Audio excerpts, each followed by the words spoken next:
So mayroon tayong sabaw na pinapakuluan dito from our ulo ng isda. Piniritong ulo ng isda. Take out natin yan. Pinakuluan natin sa onion at kamatis. Next na ating gagawin ay tanggalin natin dyan, strain natin para sa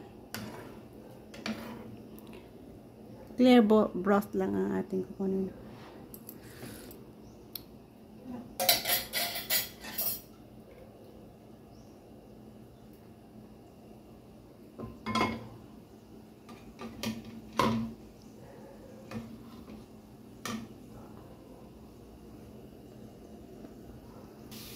Tanggalin natin and then strain natin yan.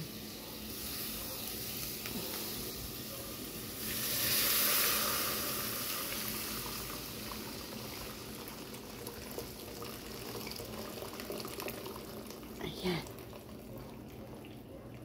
Napaka-tasty na sabaw ito, guys. So, ayan yung mga pinakuluan nating ulo ng isda.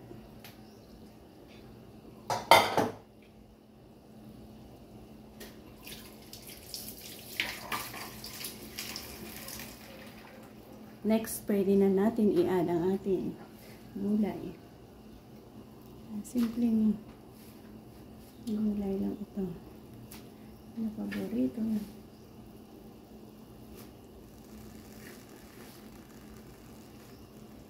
Besides sa ating ginagawa dyan na tinola or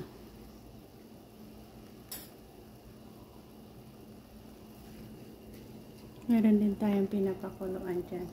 Dahil ang ating gagawin dyan ay ang pagluto natin ng chicken pastel.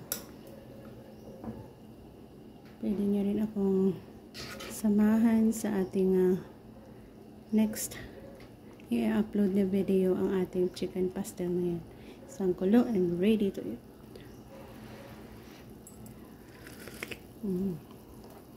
Nanat.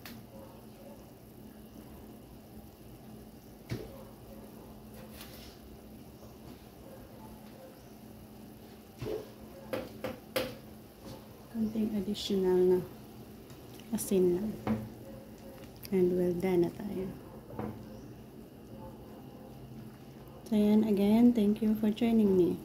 Isang simpleng pamamaraan ng pagluluto natin ng ating leftover na piniritong isda with pinakuluan hanggang sa makuha natin ang masustansyang sabaw niya at nilaga ulit natin sa gulay.